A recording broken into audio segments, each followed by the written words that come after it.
Hi, I'm Claire Tompkins, the Clutter Coach, and this is the Organize Your Life podcast. I am passionate about organizing because it makes my clients' lives so much easier, more relaxed, and with more time to spend the way they want to. In every podcast in the show, I'll lay out a simple organizing concept, and I'll tell you why it's important. I'll also include an action step at the end so you can start practicing right away. My specialty is chunking down this big topic so it's not overwhelming. That's the concept for this podcast, which is based on my first book, 52 Simple Ways to Get Organized. The book is available on my website and on Amazon. I work with clients in person in the Berkeley, California area and via email and Skype, so you don't have to be local to me. Visit the Hire tab on my website or email me at claire@cluttercoach.net. If you like the show, please rate it and review it. To do that, go to my website, cluttercoach.net, and scroll down for the show notes. Each show notes post has a link to leave a review in iTunes. I would so appreciate that. Okay, on to the podcast. I got sidelined by a cold last week that I still have, so I haven't been promoting the contest as I intended. I'm extending the deadline into January to make up for that. In case you missed it, the contest is to win a PDF copy of my book, 52 Simple Ways to Get Organized. Here's the idea.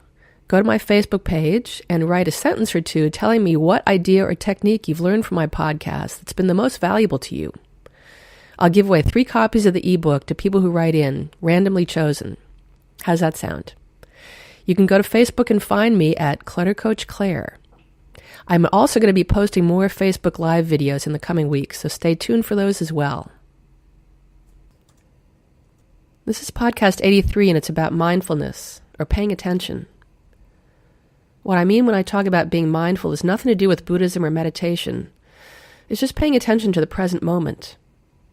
In podcast 53, I used the word meditation, so let me explain. There, I meant a state of mind you can get into to help you carry out mundane tasks.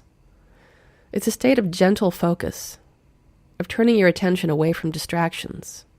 The state of mind is not a passive state, just as meditation is not. Think of the phrase paying attention, especially the paying part. You're doing something active there. The online OED says that attention's root word, attend, comes from Middle English for apply one's mind or energies to. You're putting out some energy to create a certain outcome. You aren't just sitting there like a blob, breathing in and out. Mindfulness or paying attention or being where you are right now is critical not only for getting your desk tidied up, but also for knowing what you ought to be doing at any given time. Paying attention creates a calm center from which you can take in the big picture and see how it relates to right now. It might seem like being in the present moment means reacting to what's in front of you at all times, but that's just a small portion of it. From a calm center, you can see clearly in all directions and take in the information you need without having to be reactive in the moment. You want to create that pause so your decision-making is based on what is happening now and on your goals and values that you see there on the horizon. The idea is to be able to balance those.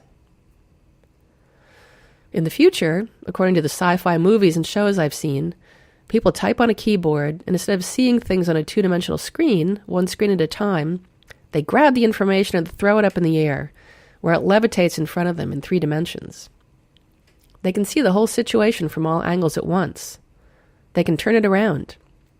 They can grab parts and move them and see how those changes affect the whole. Instantly, no scrolling down. Until that day comes, however, we'll have to make do with other ways of seeing the whole situation. In these days of information overload and virtual universal ADD, it's more important than ever to gain control over your attention. No one will do it for you. In fact, the world is conspiring against you in this way. Just as you jealously hoard your time in order to spend it on projects that are valuable to you, you must be able to recapture your attention when it's been lost. The first step there is to recognize when it has been lost. You know, those times when you look at your phone and you see that 2 hours have gone by and you have no idea what happened except that you see that Facebook is open in your browser.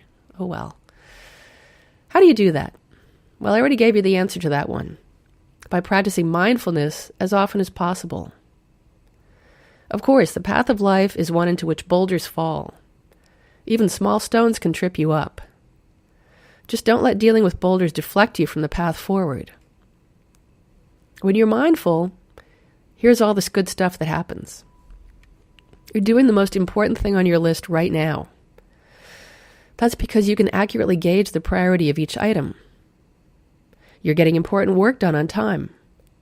That's because you have a clear view of the entire day and have allowed time for boulder management as well. We also call this contingency time, and it's an important part of your time budget. You're making progress on long-term projects and goals. That's because you understand how all the tasks on your plate relate to each other and to the big picture of what you're doing with your life. And that is what it's all about, folks. Bad time management will get you into trouble at work and at home, sure, but what's really important, though, is that time is the measure of your life. We all have the same amount of time each day. How we use it reflects what we value and what we cherish.